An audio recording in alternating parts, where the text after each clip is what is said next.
नमस्ते दोस्तों, जय हिंद। दोस्तों, आज का सेशन आप सभी के लिए बहुत ज़्यादा इम्पॉर्टेंट होने वाला है, क्योंकि आज के सेशन में औसत का एक ऐसा टाइप हम लेकर आए हैं जहां पर सबसे ज़्यादा गलतियां होती हैं और इन प्रश्नों को करने में आपको कोई आइडिया ही नहीं लग पाता कि क्या करना है, कैसे करना है, कुछ नहीं समझ में आता। ठीक है, बहुत इंपॉर्टेंट सेशन होगा, तो अंतिम तक ज़रूर बने रहिएगा।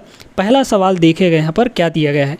एक छात्र के अंक को गलत तरीके से 63 के बजाय 83 के रूप में दर्ज किया गया, जिसके कारण वर्ग मतलब समूह के लिए औसत अंक में आधा यानी 1/2 की वृद्धि हो गई, यानी एवरेज में 1/2 बढ़ गया। कक्षा में विद्यार्थियों की संख्या आपसे पूछा है ना, टोटल नंबर ऑफ स्टूडेंट्स आपको पूछा है कि उस क्लास में कितने हैं। समझिएगा यहाँ पर ध्यान से क्या है। यहाँ पर एक बात तो ऐसा क्लियर करिए कि अगर यहाँ पर हमारे पास कुछ नंबर्स का समूह है, कुछ संख्याओं का समूह है, जैसे मान लीजिए हम इसको एक उदाहरण के तौर पर आपको समझाने की कोशिश कर रहे हैं, ध्यान से सुनिएगा, है ना। जैसे मान लीजिए कि आपके पास यहाँ पर कुछ नंबर का समूह है, यहाँ पर मान लीजिए कि 64 है और आपका 50 है और यहाँ पर आपका 53 है और ये आपका 46 है ना। 4 संख्याओं का ये समूह है। अब एक बात बताइए दोस्तों, इनका जो भी टोटल आएगा, है ना, कुछ ना कुछ तो टोटल आएगा। अब इस टोटल को ध्यान में रखिए और किसी एक नंबर को अगर आप बढ़ाते या घटाते हैं, है ना, जैसे मान लीजिए कि इस 50 को हम 50 न लिखकर कुछ और चीज़ लिख दें। मान लीजिए कि यहाँ पर इस 50 को 50 न लिखकर हम लिख देते हैं यहाँ पर इसको 60, है ना। तो जैसे ही हम 60 लिखेंगे, यानी कि एक अंक में मतलब एक संख्या में 10 की वृद्धि हुई, एक संख्या में 10 हमने बढ़ा दिया, तो जो इनका टोटल होगा उसमें भी हमारा 10 बढ़ जाएगा। मतलब समझ गए ना आप। यानी एक अंक में अगर हम घटाते या बढ़ाते हैं तो उनके टोटल में यानी उनका जो योग है उसमें भी उतना ही घट या बढ़ जाता है। क्लियर हो गई बात। अब आते हैं इस सवाल में। देखिए, आपको एवरेज का एक फॉर्मूला पता है ना, एवरेज इक्वल टू क्या होता है, ये हमने पहले क्लास में बताया भी था। इसके अभी तक 3 क्लास हो चुके हैं, तीनों क्लासों को नहीं देखे हैं तो जाके देख सकते हैं, प्लेलिस्ट का लिंक आपको डिस्क्रिप्शन में मिल जाएगा, है ना। शुरू से बेसिक से लेकर सारा कुछ यहाँ पर चल रहे हैं हम। एवरेज बराबर होता है दोस्तों सम मतलब टोटल सभी का योग और अपॉन में नंबर, है ना, नंबर यानी कि कितनी संख्याएँ हैं। समझ में बात आ गई। अच्छा, अब सुनिए, देखिए क्या कह रहा है। एक छात्र के अंक को गलत तरीके से 63 के बजाय 83 लिख दिया गया, है ना। यहाँ पर 63 लिखना था जबकि लिख कितना दिया गया, 83, यानी कितना बढ़ाकर लिख दिया गया, है ना, कितना बढ़ाकर लिख दिया गया, यानी वृद्धि कितनी की हुई पहले ये बताइए। तो यहाँ पर देखिए कितने की वृद्धि हुई, 63 83 घटा दीजिए, 83 में से 63 घटाएंगे तो 20, मतलब कि 20 की वृद्धि हो गई दोस्तों। तो जब एक अंक में 20 की वृद्धि है, मतलब यहाँ पर टोटल में 20 की वृद्धि हो गई, है ना, सभी के योग में 20 की वृद्धि हो गई। सुनिएगा, तो जब इतना वृद्धि हो गया और अगर हम मान लेते हैं यहाँ पर कि विद्यार्थियों की संख्या n है, ठीक है, तो सम यानी योग में वृद्धि बटे विद्यार्थियों की संख्या किसके बराबर होगा, एवरेज में वृद्धि। एवरेज में वृद्धि कितनी हो रही है, कह रहा है कि यहाँ पर औसत अंक में आधा की वृद्धि हो गई, यानी 1/2 का यहाँ पर वृद्धि हो गया। समझ में बात आ गई। वही चीज़ है यहाँ पर, बस इसको लगा दीजिए ये फॉर्मूला कि एवरेज में वृद्धि बराबर यहाँ पर टोटल योग में वृद्धि बटे नंबर, यही तो होगा, है ना। तो यहाँ पर वही चीज़ हम किए हैं कि ये है एवरेज आपका, यानी एवरेज में वृद्धि बराबर टोटल योग में वृद्धि बटे विद्यार्थियों की संख्या यानी नंबर। ठीक है, अब इसको सॉल्व करेंगे तो यहाँ से कितना आ जाएगा ये बताइए तो ज़रा। क्रॉस मल्टीप्लाई कर दीजिए, है ना, n का 1 से मल्टीप्लाई होगा तो सीधे सीधे n आ जाएगा और 2 का 20 में मल्टीप्लाई होगा तो ये आ जाएगा दोस्तों 40, यानी कि विद्यार्थियों की संख्या उस कक्षा में कितनी है, 40 है। ऑप्शन नंबर सी आपका यहाँ पर करेक्ट आंसर हो जाएगा। क्लियर होगी बात। एकदम आसान तरीका हम आपको बताए हैं। उम्मीद करते हैं कि कॉन्सेप्ट आपको समझ में आ गया होगा। आगे बढ़ते हैं अगले सवाल पर।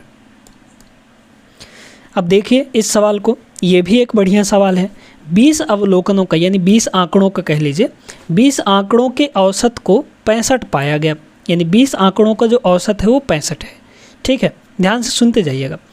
लेकिन बाद में यह पाया गया कि 69 को गलती से 96 पढ़ा गया है ना, या फिर ऐसा कह सकते हैं कि 69 को गलती से 96 ले लिया गया, 69 ना लिखकर 96 लिख लिया गया।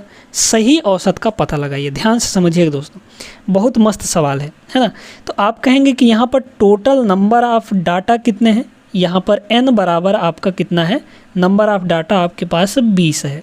ठीक है, अब देखिए लिखना था 69, लिख लिया गया कितना, 96 है ना। कितना लिख लिया गया, 96 लिख लिया गया।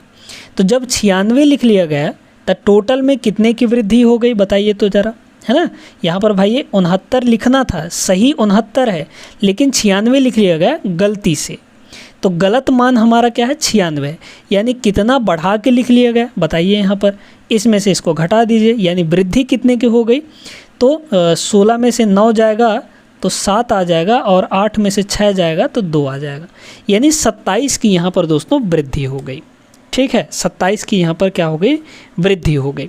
अब देखिए, तो यहाँ पर 27 की जब वृद्धि हो गई, अब ये जो 27 है दोस्तों, वृद्धि कितने की हुई है ना, वृद्धि कितने की हुई, यहाँ पर बढ़ाकर कितना लिखा गया, टोटल में कितने की वृद्धि, 27 की, यानी योग में 27 की वृद्धि, योग में 27 की वृद्धि बटे टोटल नंबर ऑफ़ डाटा कितने हैं, यहाँ पर 20 है, और ये निकल कर आ जाएगा क्या, ये हमारे पास निकल कर आ जाएगा यहाँ पर औसत में वृद्धि, है ना।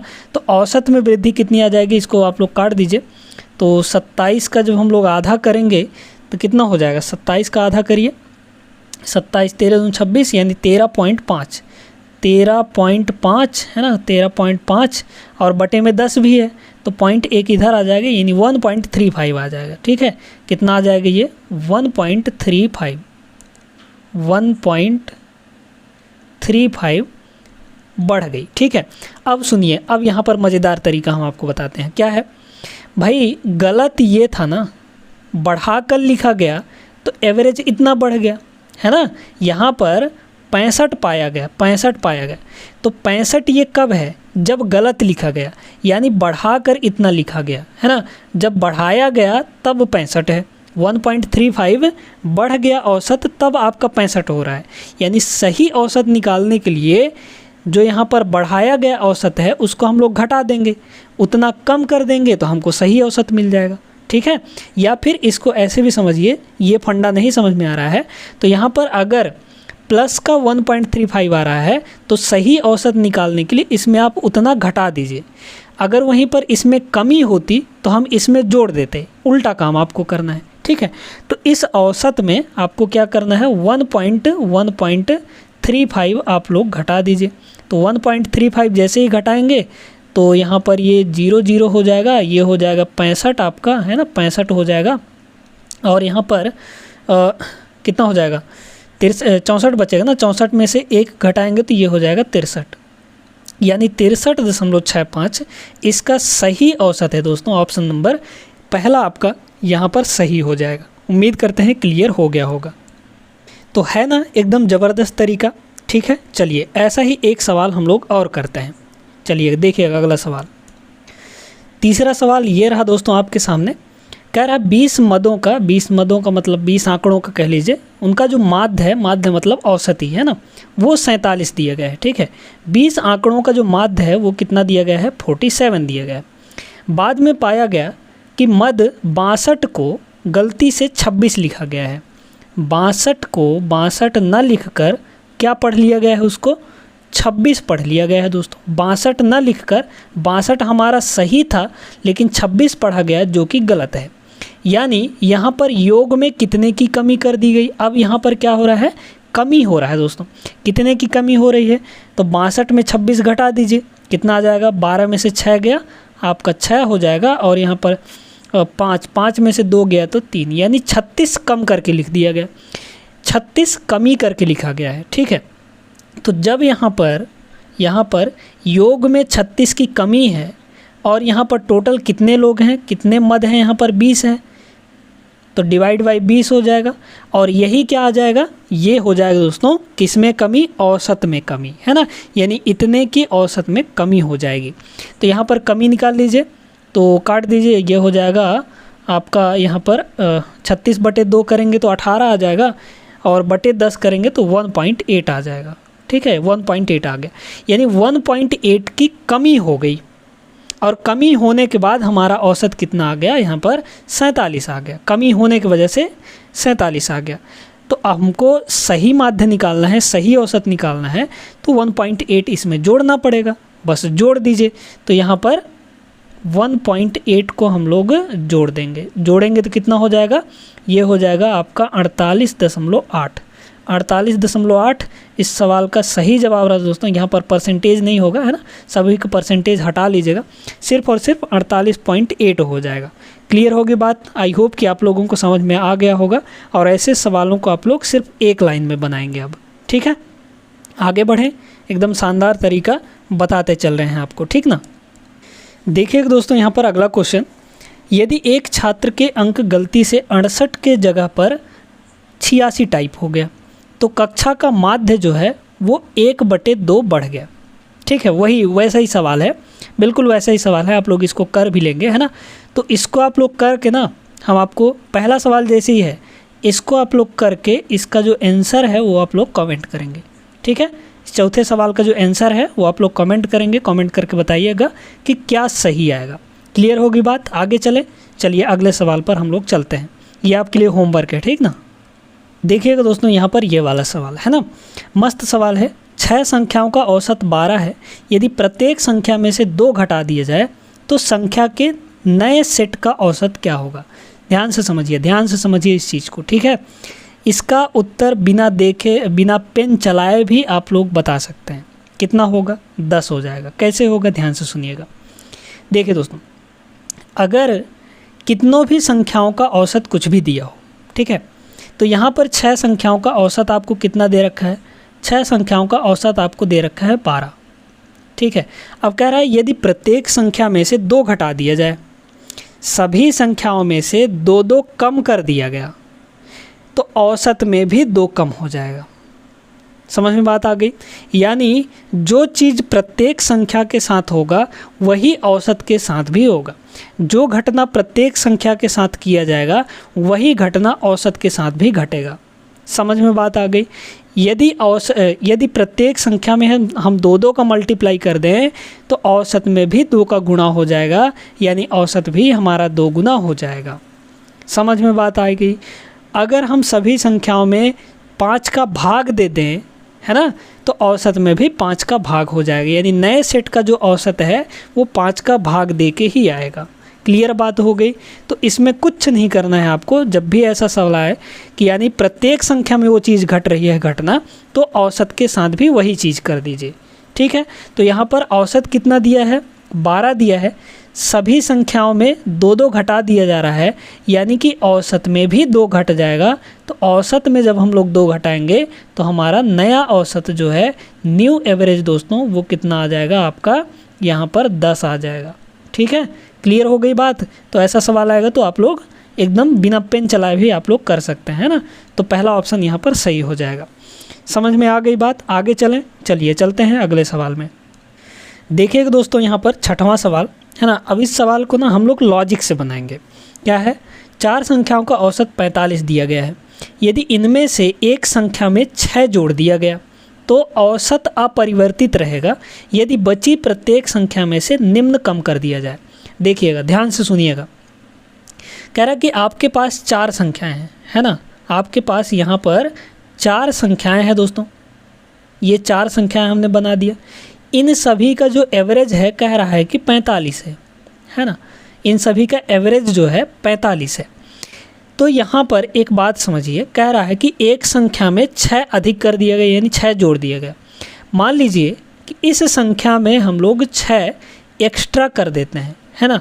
तो जैसे ही इसमें 6 एक्स्ट्रा करेंगे तो हमारा जो एवरेज है वो चेंज हो जाएगा, मतलब कुछ ना कुछ बढ़ जाएगा। ठीक है, जैसे ही भाई टोटल को बढ़ाएंगे तो एवरेज भी तो बढ़ेगा, है ना। तो इसमें पहले संख्या में हमने 6 जोड़ा तो एवरेज हमारा चेंज हो गया। ठीक है, लेकिन ये कह रहा है कि औसत अगर अपरिवर्तित रहे, मतलब कि औसत में कोई भी चेंज नहीं आना है, औसत आपका 45 का 45 ही रहेगा। तो जब औसत 45 का 45 ही रहना है, मतलब कि जब एक संख्या में हम 6 बढ़ाएंगे मतलब कि इन तीनों संख्या में हमको 6 की कमी करनी पड़ेगी, यानी 6 घटाना पड़ेगा, तभी तो हमारा औसत अपरिवर्तित रहेगा। जब हमारा योग अपरिवर्तित रहेगा तभी हमारा औसत भी अपरिवर्तित रहेगा। तो जब एक संख्या में 6 अधिक कर रहे हैं यानी तीनों संख्याओं में 6 की कमी करनी पड़ जाएगी। तो जब 3 संख्या में 6 की कमी है दोस्तों, यानी एक संख्या में कितने की कमी होगी, तो एक संख्या में भाई 3 में 6 की कमी, यानी 1 में कितने की कमी हो जाएगी, बटे 3 कर दीजिए, यानी कि 2 की कमी। तो प्रत्येक संख्या में कितने की कमी कर दी जाए, यहाँ पर 2 की कमी कर दी जाए तो हमारा औसत जो है वो अपरिवर्तित रहेगा। ऑप्शन नंबर पहला आपका यहाँ पर सही हो जाएगा, है ना। वही ना पूछा है, तो औसत अपरिवर्तित रहेगा यदि बची प्रत्येक संख्या में निम्न कम कर दिया जाए। ठीक है, तो हर एक संख्या में अगर हम 2-2 की कमी कर दें तो टोटल 6 की कमी हो जाएगी, और पहले में 6 बढ़ा दिया गया था तो जितना बढ़ाया गया उतना कमी कर दिए हम लोग। तो हमारा ना तो योग चेंज हुआ, जब योग चेंज नहीं हुआ तो औसत भी चेंज नहीं हुआ। सिंपल सी बात है यहाँ पर। ठीक है, क्लियर हो गई होगी बात। आगे चले, बढ़िए आगे यहाँ पर अगले सवाल में। अगला सवाल 7वां सवाल ये देखिए दोस्तों, बहुत ही अच्छा सवाल है। 50 संख्याओं का औसत आपको 48 दे रखा है। अगर दो संख्याएं 97 और 95 निकाल दी जाएँ तो शेष 48 जो संख्या बचे हैं उनका औसत क्या होगा, ये आपसे पूछा है। पहले तो हम 50 संख्याओं का योग निकाल लेते हैं। तो भाई 50 संख्याओं का जब औसत यहाँ पर 48 दिया है तो 50 संख्याओं का योग कितना हो जाएगा, ऐसा समझिए ना कि 50 लोगों के पास 48 रुपये है, तो टोटल सभी के पास कितना रुपया हो गया, वही तो सम होगा, है ना। तो यहाँ पर 50 गुणे हम लोग 48 कर देंगे, तो 50 गुणे जब हम लोग 48 करेंगे तो कितना हो जाएगा दोस्तों, बताइए तो इसको। जीरो तो ये जीरो लास्ट में लगेगा ही, 48 को 5 से गुणा करिए तो 50 पंचे 250, उसमें से हम लोग 10 घटा देंगे, है ना, यानी 240 आ जाएगा। तो यहाँ पर ये हो गया 240, मतलब कि 2400। तो 50 संख्याओं का योग कितना हो गया, 2400 हो गया। अब इस योग में से कह रहा है 2 संख्याएं निकाल दी जाएं, तो 2 संख्याओं का योग कितना हो जाएगा, यहाँ पर देखिए 97 और 95 को निकाला गया है ना, यानी टोटल कितना निकाला गया है, 97 95 को जोड़ दीजिए। तो यहाँ पर एक काम करिए, इस 97 में से एक इसको दीजिए तो ये 96 हो जाएगा, ये भी 96 हो जाएगा, यानी 96 96 192। तो 96 96 192 यानी टोटल 192 आपका निकाल दिया गया है ना। तो यहाँ पर अगर 2400 में से 192 हम लोग निकाल दें तो अब आपका योग कितना बचा, यहाँ पर ये 8 हो जाएगा, 9 में से 9 गया, ये हो गया 0, 23 में से 1 गया, ये आपका हो जाएगा 22। अब आपका टोटल जो बचा है वो कितना है, 2228 है। तो आपको एवरेज निकालना है ना भाई। एवरेज इक्वल टू क्या होता है, सम अपॉन नंबर। तो सम आपका टोटल बचा कितना है, 2208 बचा है। और अब नंबर कितने बचे हैं, तो आप यहाँ पर कहेंगे कि 48 बचे हैं, क्योंकि 2 नंबर्स को तो निकाल दिया गया है, 48 बचे हैं यहाँ पर। तो डिवाइड में आपका 48 हो जाएगा। ठीक है, आप लोग इसको थोड़ा सा सिंप्लीफाई करिए तो ज़रा। यहाँ पर अगर हम 16 से दोनों को काटें तो 16 से दोनों कट जाएंगे, काटिए ऊपर वाले को। तो 16 एक कम 16 है ना, बचा यहाँ पर कितना हो जाएगा, तो 6, तो 60 हो गया।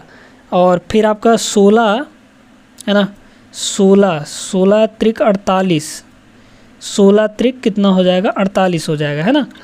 16 त्रिक 48, 16 चौको तो 64 हो जाता है, 16 त्रिक 48 यानी 60 में से अगर हम लोग 48 घटाएं तो आपको 12 मिलेगा। 12 और 8 यानी 128 हो गया, है ना। 12 और 8 128 हो गया। अब इसमें हम लोग क्या है कि गुणा कर दें, तो 8 का 16 अट्ठे 128 होता है कि नहीं होता है, तो 16 अट्ठे 128 हो गया। 16 से ये कट गया, 3 से ये कट जाएगा। अब इसको फिर 3 से काट दीजिए, आसान हो जाएगा। 3 छक 12 नहीं, 3 चौक 12 ना यार, 3 चौक 12 बचा 1 और 3 छक 18, यानी जो नया एवरेज है कितना आ जाएगा, 46 आ जाएगा। आपका ऑप्शन नंबर बी यहाँ पर दूसरा यहाँ पर करेक्ट हो जाएगा। तो उम्मीद करते हैं दोस्तों कि समझ में आ गया होगा कि ऐसे सवालों को कैसे निपटाया जाता है। प्रैक्टिस ज़रूर कर लीजिएगा। आगे चलते हैं अगले सवाल में। अगला सवाल ये रहा दोस्तों, बहुत ही बेहतरीन सवाल है। इसको बनाने का एक बहुत ही ख़तरनाक तरीका हम आपको बताएंगे, क्योंकि बेसिक से बनाएंगे ना इस सवाल को तो आपको बहुत ज़्यादा समय लग जाएगा। ठीक है, क्या कह रहा है, सवाल एकदम सिंपल सा नॉर्मल सा सवाल है, लेकिन बनाने का तरीका आपको आना चाहिए, शॉर्ट ट्रिक पता होना चाहिए। क्या कह रहा है कि 27, 24, 43, 61, 37 और 54 के योग में कौन सी संख्या और जोड़ी जाए कि उनका औसत 39 हो जाए। ठीक है, ध्यान से सुनिएगा, ध्यान से इस बात को सुनिएगा। यहाँ पर आपके पास जो संख्याएं हैं उनको तो पहले लिख लीजिए, कौन कौन सी हैं। 27 है, फिर आपका 24 है, फिर आपका यहाँ पर 43 है ना, और आपका 61 है, फिर आपका यहाँ पर 37 है और आपका 54 है। और कह रहा है कि एक संख्या और ला दीजिए भाई, इसमें जोड़ दीजिए। तो एक संख्या हम इसमें और ला रहे हैं, यानी x को ला रहे हैं इसमें। ठीक है, अब जैसे ही इसको लाए तो यहाँ पर जो सभी का एवरेज है दोस्तों वो कितना हो गया, यहाँ पर 39 हो गया। सभी का जो औसत है वो कितना हो गया, 39 हो गया। अब आपको करना क्या है, ध्यान से सुनिएगा। इस 39 से इन सभी संख्याओं को देखिए कि कितना ज़्यादा या कितना कम है ना। पहला काम तो ये है आपका।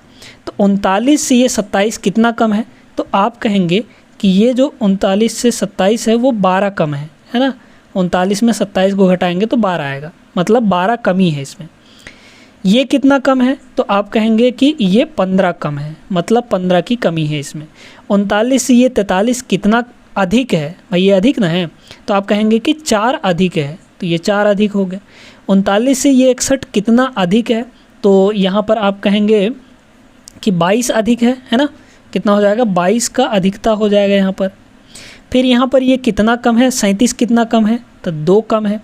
54 कितना अधिक है, तो यहाँ पर अधिक ना है ये, तो 54 में आप इसको घटा दीजिए, तो 14 में से आपका 9 जाएगा, तो ये हो जाएगा 5, और 4 में से 3 गया 1, यानी ये दोस्तों 15 अधिक है। ठीक है, अब x को अभी मत देखिए, अब यहाँ पर देखिए ओवरऑल कितने की कमी या कितने की अधिकता आई, पहले ये निकाल लीजिए। तो यहाँ पर कितने की कमी या कितने की अधिकता हो जाएगी, देखिएगा, ध्यान से सुनिए। +15 -15 कट जाएगा है ना, +15 -15 कट गया यहाँ पर। ठीक है, +12 में से +22 में से 12 घटाएंगे तो सीधे सीधे 10 का बचेगा, यानी प्लस का 10 बचेगा।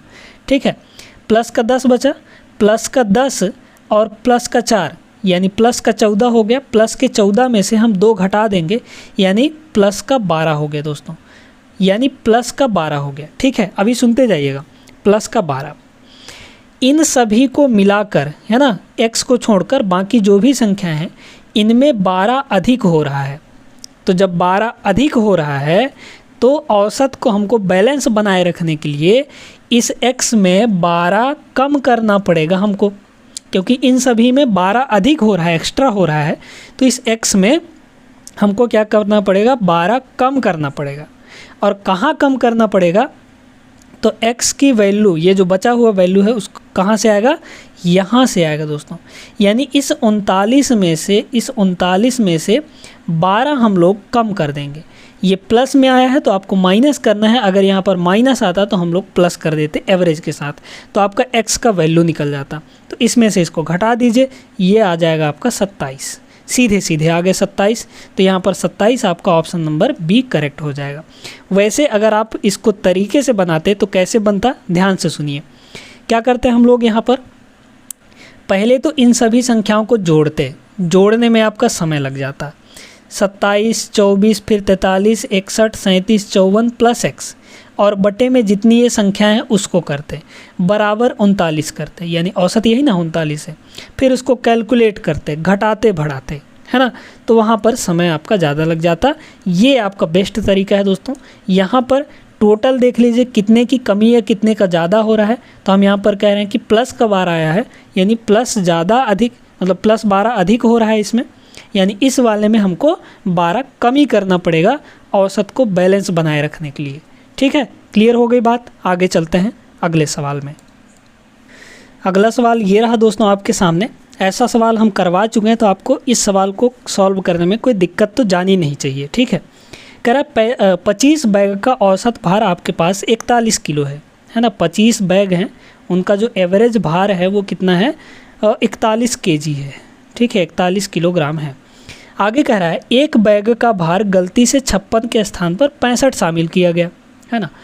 लेना चाहिए था 56, लेकिन ले कितना लिया गया, यहाँ पर 65 ले लिया गया उसका भार, है ना, एक बैग का। तो कितना अधिक ले लिया गया बताइए, तो यहाँ पर कितना अधिक ले लिया गया, तो 65 में से आप लोग इसको घटा दीजिए। तो 15 में से 6 गया, आ जाएगा 9 आपका, है ना, यानी 9 अधिक ले लिया गया। ठीक है, सीधे सीधे भाई 56 में 9 जोड़ेंगे तो 65 आ जाएगा, है ना। तो यहाँ पर कितना अधिक ले लिया गया दोस्तों, 9 अधिक ले लिया गया। कितने बैगों में, यहाँ पर 25 बैगों में। ठीक है, तो यहाँ पर इसको जितनी की अधिकता हुई है उसको 25 से डिवाइड कर दीजिए, तो ये आ जाएगा आपका औसत में अधिकता। तो औसत में अधिकता इसको करिए ज़रा, तो यहाँ पर ये कितना हो जाएगा, 9 चौक 36 यानी 0.36। अब इसको आप कहेंगे कि आप इसको कैसे कर दीजिए, डायरेक्ट भाग कैसे कर दिए, है ना, बहुत आसान हो, आसानी से कर दिया आप इसको। देखिए दोस्तों, यहाँ पर हमने इसको ऐसे किया है, 9/25 करना है ना आपको, तब नीचे आप 100 बना दीजिए। 100 बनाने के लिए क्या करना पड़ेगा, 4 से गुणा, तो ऊपर भी हम 4 से गुणा करेंगे। तो यहाँ पर ये हो गया 36 और बटे में आपका कितना हो गया, 100 हो गया। अब 100 से डिवाइड करना तो आसान है ना, 2 जीरो अंतिम से छोड़ के पॉइंट लगा दीजिए, यानी ये हो जाएगा 0.36, सीधे सीधे, है ना। तो डायरेक्ट करना सीखिए, ये छोटे छोटे कैलकुलेशन ट्रिक्स वगैरह आप लोग को आनी चाहिए। तो यहाँ पर 0.36 अधिक हो गया। अधिक करने पर 41 kg आया है ना। सभी में 0.34 अधिक करने पर आपका जो औसत है वो 41 kg आ गया है। तो सही औसत निकालने के लिए हम लोग क्या करेंगे, 0.36 इसमें से हम लोग घटा देंगे। तो 41 में क्या करेंगे, 0.36 हम लोग घटा देंगे। तो घटाइए ज़रा, तो यहाँ पर ये हो जाएगा 0 मतलब 100 में 36 गया तो 64, और यहाँ पर ये बचा 40, तो ये हो जाएगा आपका 40.64। 40.64 आपके सवाल का सही जवाब रहा साथियों। तो उम्मीद करते हैं आपको समझ में आ गया होगा, और ऐसे ही सवाल आप लोग भरपूर प्रैक्टिस करिएगा, है ना। आगे चलिए, यहाँ पर एक सवाल दोस्तों और हम लोग सॉल्व करते हैं। चलिए दोस्तों, इस सवाल को देखिएगा। इस सेशन का अंतिम सवाल है और सबसे खतरनाक सवाल है ना। इस सवाल को बड़े ध्यान से समझने का प्रयास करिएगा। कह रहा 3 संख्याओं का औसत 28 है। ठीक है, तो हम यहाँ पर पहले मान लेते हैं कि 3 संख्याएं अपने पास x, y और z हैं। ठीक है, कौन कौन सी हैं, x है, y है और z है। इन सभी का औसत 28 है, तो तीनों का टोटल कितना हो जाएगा दोस्तों, तीनों का योग कितना हो जाएगा बताइए। तो 28 त्रिक है ना भाई, क्या होता है, योग बराबर कितना होता है, एवरेज इंटू नंबर। तो एवरेज हमारा 28 इंटू नंबर 3 कर देंगे, तो 28 3 कितना हो जाएगा, ये आपका 84 हो जाएगा। यानी तीनों संख्याओं का योग हो गया दोस्तों अब 84। आगे क्या कह रहा है, यदि सबसे छोटी संख्या में 7 जोड़ दिया जाए। यहाँ पर 7 जोड़ा गया, ठीक है, यहाँ पर क्या किया गया, 7 जोड़ा गया छोटी संख्या में, और सबसे बड़ी संख्या में कह रहा है कि 10 घटाया गया। ठीक है, 10 घटाया गया, तो ये कुछ संख्याएं बन गई दोस्तों, है ना। इसमें अगर हम 7 जोड़ दें तो मान लीजिए कि ये a बन गया, लेकिन बीच वाले के साथ कुछ नहीं किया गया है, तो ये तो यही रहेगा आपका, और इसको हम मान लेते हैं कि ये आपका b बन गया 10 घटाने पर। अब इनका जो योग है वो कितना होगा बताइए, है ना। पहले योग कितना था, पहले योग था आपका 84, तीनों का टोटल 84 था, लेकिन पहले में 7 जोड़ा गया और अंतिम वाले में 10 घटाया गया, यानी टोटल कितने की कमी हो गई, तो +7 -10 यानी कि माइनस का 3 होगा, यानी कि 3 की कमी हो गई। तो यहाँ पर अगर हम 3 की कमी कर दें, तो 3 की कमी करेंगे तो कितनी हो जाएगी, ये हो जाएगा आपका 81। ठीक है, यानी अब तीनों का टोटल जो है वो 81 हो गया। क्लियर हो गई बात यहाँ तक। सुनिए अब क्या है, अब कह रहा है तो बीच वाली अंक समांतर माध्य आंकड़ों की इस नए समुच्चय का परास 20 हो जाता है। देखिए दोस्तों, जो बीच वाली संख्या है वो समांतर माध्य के मान के बराबर हो जाता है। तो अगर हम समांतर माध्य का मतलब होता है कि औसत जो है, तो इन तीनों का औसत कितना आ जाएगा भाई, टोटल है 81, औसत निकालने के लिए 3 से डिवाइड करेंगे तो 27 3 81 होता है, यानी ये हो गया 27। मतलब जो बीच वाली संख्या है वही समांतर माध्य के बराबर है, यानी बीच वाली संख्या हमारी 27 है। क्लियर हो गई बात यहाँ तक। अब सुनिए, तो एक बात बताइए, अगर यहाँ पर तीनों का योग 81 है ना, तीनों का योग, ये तीनों का योग कितना है 81 है, और एक संख्या बीच वाली हमको मिल चुकी है यानी 27 है, तो a + b कितना हो जाएगा बताइए तो ज़रा। a + b इधर है आपके पास 81 और इस +27 को उधर ले जाके हम लोग घटा देंगे तो a प्लस बी का वैल्यू मिल जाएगा। यानी a प्लस बी की वैल्यू यहाँ से कितनी आ जाएगी दोस्तों, a प्लस बी है ना, a प्लस बी की वैल्यू, इसको घटाएंगे तो 11 में 7 गया 4 और 7 में से 2 गया 5, यानी कि 54 आ जाएगा। अब आगे सुनिए, कह रहा है कि नए समुच्चय का परास, मतलब कि ये जो ये वाला बना है ना, इसका परास का मतलब होता है दोस्तों रेंज यानी कि सबसे छोटी संख्या और सबसे बड़ी संख्या के बीच का अंतर कितना दे रखा है आपको, 20 दे रखा है। तो सबसे बड़ी संख्या हमारी यहाँ पर b है और सबसे छोटी संख्या a है।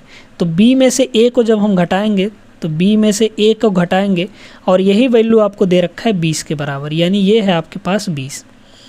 अब क्या बोला है कि मूल समुच्चय मतलब यहाँ पर जो शुरू में था है ना, इस समुच्चय में, इस समूह में सबसे बड़ी संख्या आपको बतानी है, यानी z का मान बताना है दोस्तों। ठीक है, ध्यान से सुनिए। अब आपको क्या करना है, यहाँ पर a और b का वैल्यू निकालना है। तो a की वैल्यू निकाल लीजिए। a की वैल्यू कितनी हो जाएगी, a का वैल्यू मतलब छोटा वाला है ना, इस वाले की वैल्यू, तो दोनों को घटाकर 2 से भाग दे दीजिए। दोनों घटाइए तो यहाँ पर ये 34 हो जाएगा, 34 को 2 से भाग देंगे तो 17 आ जाएगा। b की वैल्यू कितनी हो जाएगी बताइए, तो b मतलब बड़ा वाला है ना, तो यहाँ पर दोनों को जोड़ के 2 से भाग, तो 54 और 20 74 हुआ, 74/2 यानी कि 37 हो गया। तो बड़ी वाली संख्या 37 आ गई। अब आपको पूछा क्या था यहाँ पर, z का मान। तो देखिए दोस्तों, यहाँ पर z में से जब हम 10 घटाए थे तब तो हमको b मिला था, यानी हम यहाँ पर कह सकते हैं कि z - 10 बराबर b था, और b का वैल्यू कितना दिया है, 37 दिया है ना, ये 37 दिया है। तो यहाँ से z की वैल्यू कितना आ जाएगा, 10 उधर जाके जुड़ेगा, यानी 47। आपको यही पूछा था कि मूल समुच्चय यानी जो शुरू में था हमारे पास समूह, उसका समुच्चय में सबसे बड़ी संख्या क्या होगी, तो 47 होगी। ऑप्शन नंबर डी आपका यहाँ पर सही हो जाएगा। एकदम कमाल का सवाल था दोस्तों, है ना। थोड़ा सा आपको इसमें समय तो ज़रूर लगता, लेकिन अगर आप प्रैक्टिस कर लेते हैं ऐसे सवालों के, समझ में आ जाता है एक बार कॉन्सेप्ट तो आसानी से कर लेंगे इन सवालों को। उम्मीद करते हैं साथियों कि आपको समझ में आ गया होगा और आज का क्लास भी बेहतर लगा होगा। आपको पसंद आया हो तो वीडियो को लाइक कर दीजिए और चैनल को भी ज़रूर सब्सक्राइब कर लीजिए अगर आप चैनल पर नए हैं तो। इस चैनल के ऊपर दोस्तों आपको बेसिक से सारी चीज़ें पढ़ाई जा रही हैं, आपके रेलवे के एग्ज़ाम के लिए, आपके एसएससी के एग्ज़ाम के लिए, मतलब कि हर एक एग्ज़ाम के लिए आप बेसिक से मैथ यहाँ पर पढ़ सकते हैं, है ना। चलिए फिर अगले क्लास में हम लोग मिलेंगे एक बेहतरीन क्लास लेकर, शानदार क्लास लेकर। तब तक आप लोग सभी अपना ख्याल रखिएगा, पढ़ाई लिखाई अच्छे ढंग से करते रहिएगा। जय हिंद।